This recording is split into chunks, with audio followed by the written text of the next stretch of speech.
This Torah class is brought to you by TorahAnytime.com. Okay, let's turn to Purim.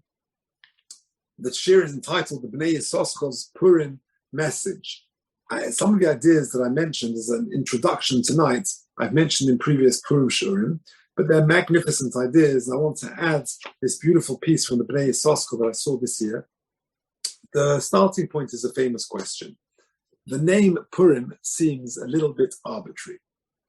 Purim, why does it say Purim? Says the Megillah in Perek Tes, Al Kain Korul Hayom Ha'ile Purim Al Shem HaPur. Because of the gorel, the lottery. That's referring, of course, to Haman. He takes a wheel, a roulette wheel, and he spins it, and it falls on Adar. He does another one, it falls on number 13, 13th Adar. That is the way that Haman chooses the date of genocide of the Jewish people. But it seems very random. That's not very central to the main story. All the other Yom Tovim, the name of the Yom Tov, it goes to the very core of what that Yom Tov is. It tells me exactly what that Yom Tov is. Rosh Hashanah. Rosh Hashanah, I know it's the head of the year. That's very clear. Yom Kippur, it's the Day of Atonement. Well, that's exactly what it is. Sukkot, we live in these huts to commemorate the fact that HaKadosh Baruch Hu took us out of Mitzrayim. We lived in these huts, Mekovot, etc., etc. But Purim seems a little bit random, a bit of an arbitrary detail in the grand scheme of the whole story. What's it about? The idea is this. It actually goes to the very core of the story, as you would imagine, because Purim is about the philosophy and the clash of Amalek against Klal Yisrael. Who are Amalek? Amalek's philosophy is that of random. Chas v'shalom, there's no hashgacha in the world. The first time we encounter them, we'll learn it to Yissascher on Shabbos, when they encounter and they attack Klal Yisrael as they come out of Mitzrayim. Asher korcha baderech, says Rashi, loshen mikre. Mikra means chance. They chanced upon the Jewish people. Like we said in Parshashit, that's what that's Vayokar and Vayikra, that's the clash. Is it Vayokar, it's random, it's chance, or is it Mikra with an Aleph that Hashem called us? This is part of Hashem's Hashgacha. And therefore, Amalek, they have a philosophy of Mikra. Purim represents the philosophy of Amalek. Haman, of course, is from Amalek, and he is a proponent of this philosophy. So he says it's all random. I'll toss a dice, I'll spin a roulette wheel, and we'll see what month it lands on. It's all random, all by chance. Purim represents the philosophy of Amalek. We know Amalek famously is Gematria 240, which is the same Gematria as Sophic. Because when everything is random, there's doubt, that they're saying, Chas v'shalom, there's no Ribbon Shalom. There's no Hashgacha in the world. We know that Chas v'shalom, there is a HaKadosh Baruch in the world who oversees the whole way of the world. We know Ein Simcha K'mo Siluk Sveikas. The greatest Simcha is removal of doubt, removal of that philosophy of Amalek. Now, if you think about it, that's the whole Purim story. Because the Purim story seems to be random, coincidental events where HaKadosh Baruch Hu's name doesn't even appear in the Megillah.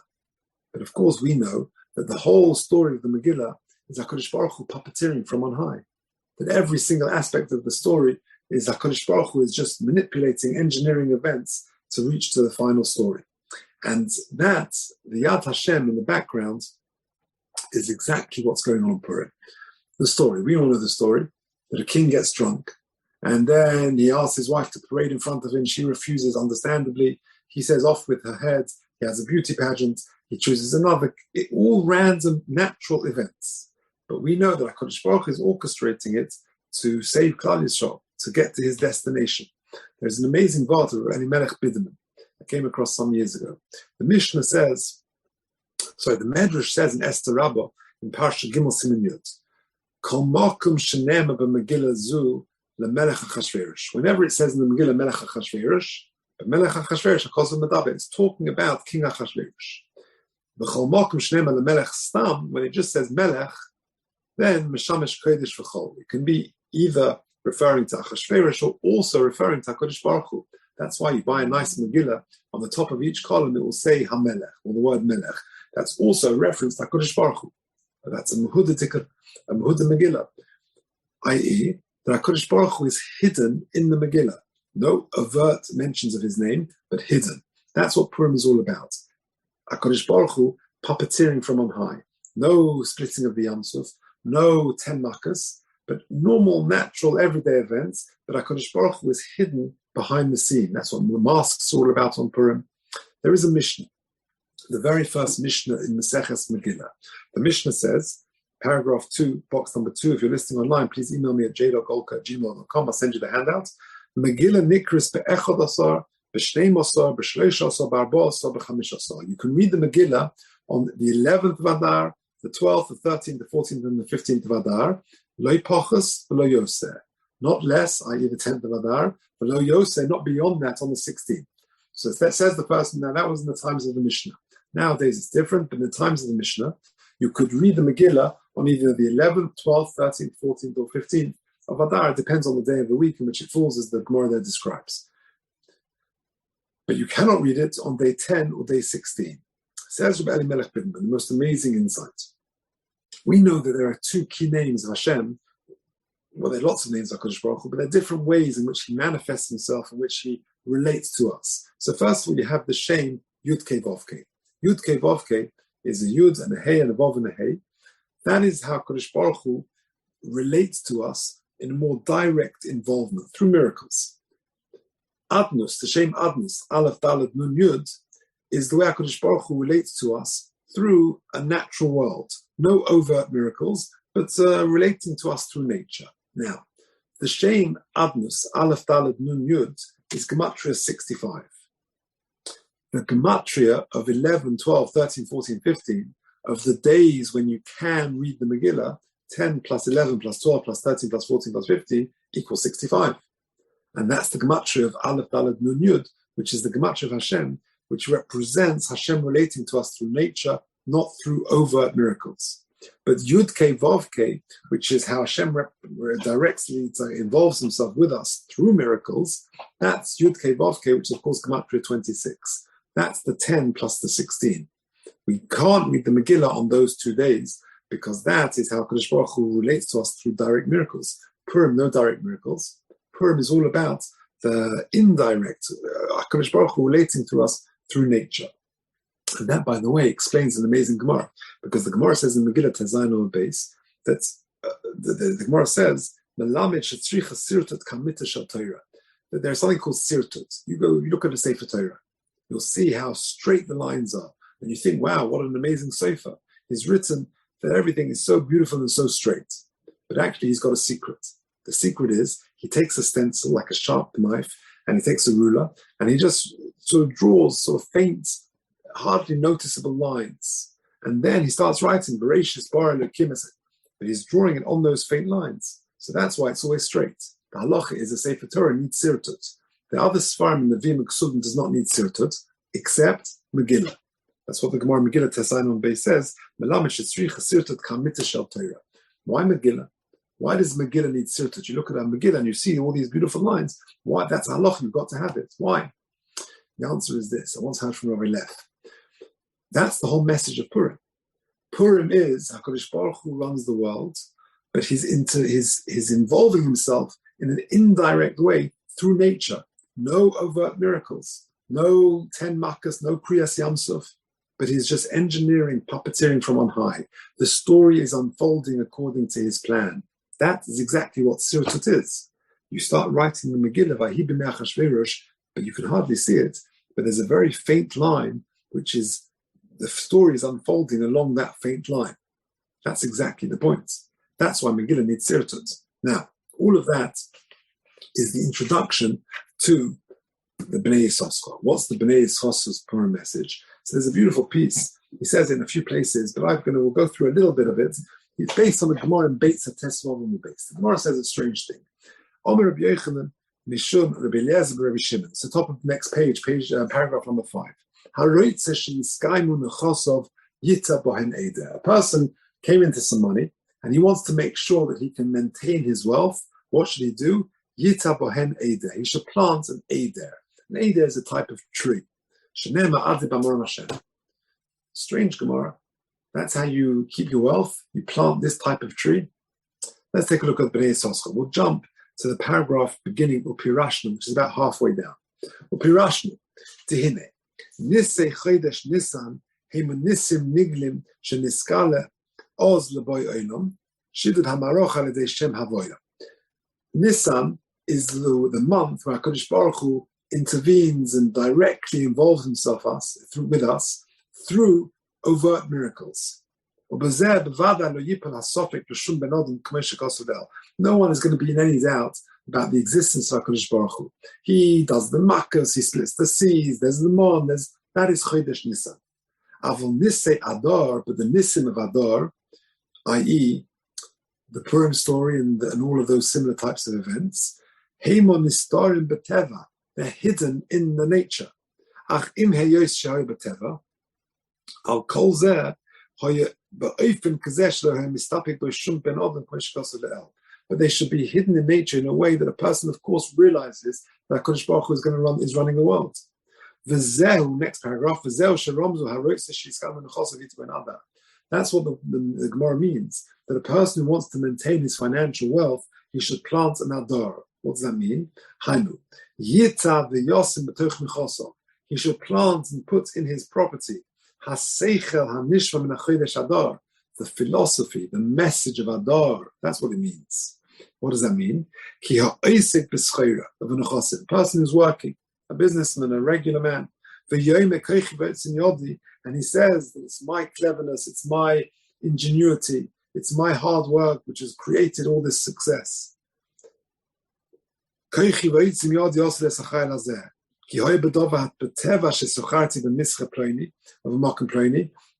went to this event, this supplier, I bought these goods, I did this, I did that. Then HaKadosh Baruch Hu will say, your assets won't maintain, you won't keep your wealth. But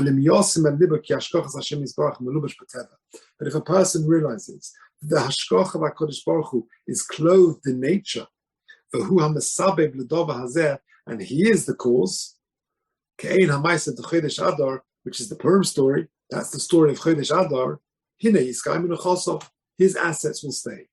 And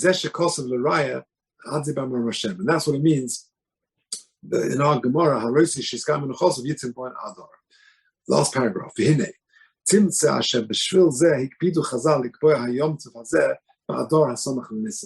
That's why HaKadosh Baruch Hu Dafka wanted Purim to be in the Adar, which is close to Nisan. Like the Gemara said, we spoke about it in previous weeks. We don't celebrate it in the first Adar, if there were two Adars.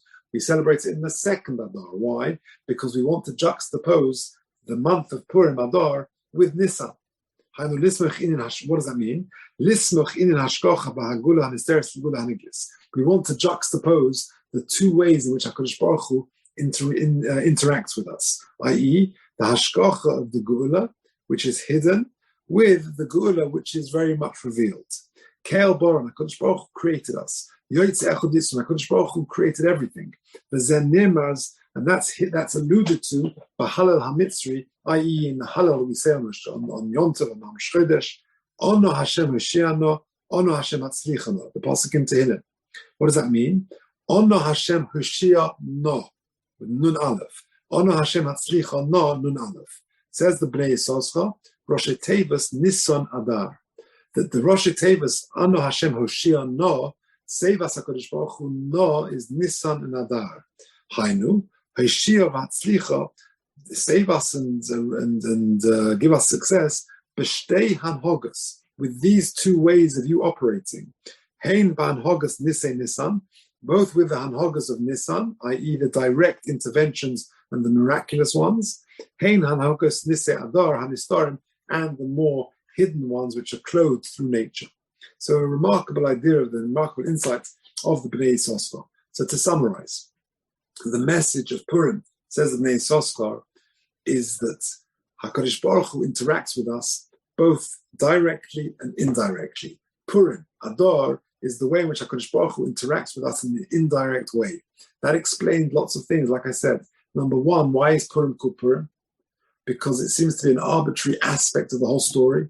The answer is no, because Purim represents the philosophy of randomness, which of course is the philosophy of Amalek. Mikra, that Asher Korcha Baderech, which is Lashon Mikra, it's all random, it's coincidence, it's chance. And therefore Purim represents that philosophy. Let's just spin a roulette wheel. Let's take a go-roll, take a lottery. That's exactly what Haman was trying to do. But we know the whole philosophy is that of Sofik. Amalek 240 equals Sofik Gematria 240. The mitzvah of Simchas Purim and Simcha Kamoy Siluk Sfeikus is to get rid of that random philosophy. And we see that that's really the story of Purim, that all of these random events, although there's no overt miracles, but that's HaKadosh Baruch Hu indirectly relating to us. And that's alluded to in that first Mishnah. The Mishnah says that the Megillah can be read on days 11, 12, 13, 14, and 15 of Adar, Gematria 65, which is Gematria Adnus, which is their way HaKadosh Baruch Hu interacts with us through nature and not through overt miracles. But it cannot be read like Pachas v'lo Yoseh, not before, not afterwards, not on day 6 or day 16. That's the Gematria 26, which is the Gematria of Yud-Kei Vav-Kei, which represents a more direct involvement through miracles. That's Nisan, that's not Adar. And that's why the Megillah needs Sirtut to represent HaKadosh Baruch Hu's sort of unfolding the story along a hidden line which is hardly perceptible to the human eye. And that's really what, says the Bnei Yissascher, the Gemara in Beitza means, that Adar, he should sort of embed in his own psyche, in his own outlook in life, the concept of Adar. I'm going out to the business world, and I'm not going to see miracles like Kriyas Yamsuf and splitting of the Red Sea, but I'm going to see nature, that you buy, you sell, you do nature. But if a person wants to succeed, he should embed within himself Adar, i.e., the concept that HaKadosh Baruch Hu intervenes and runs the world through the medium of nature. And that's what he says. It means, Ono Hashem Hoshiano, Ono Hashem Hatzlichono. Noah stands for Nisan and Adar. HaKadosh Baruch Hu should he should redeem us and give us Hatzlocha, both in Hanhogas Nisan, the miracles of Nisan, which is the direct, overt miracles, and in the Hanhoga of Adar, which are the more subtle, hidden miracles, where HaKadosh Baruch Hu clothes himself through nature. And Hashem, we should only see Geulas, Hoshana, Hatzlacha, in everything we do, both forms of open, overt miracles and more subtle ones, clothed through Teva. And in Hashem, we should be Zochet to the Geula and Yeshua in these troubled times. You've just experienced another Torah class brought to you by TorahAnytime.com.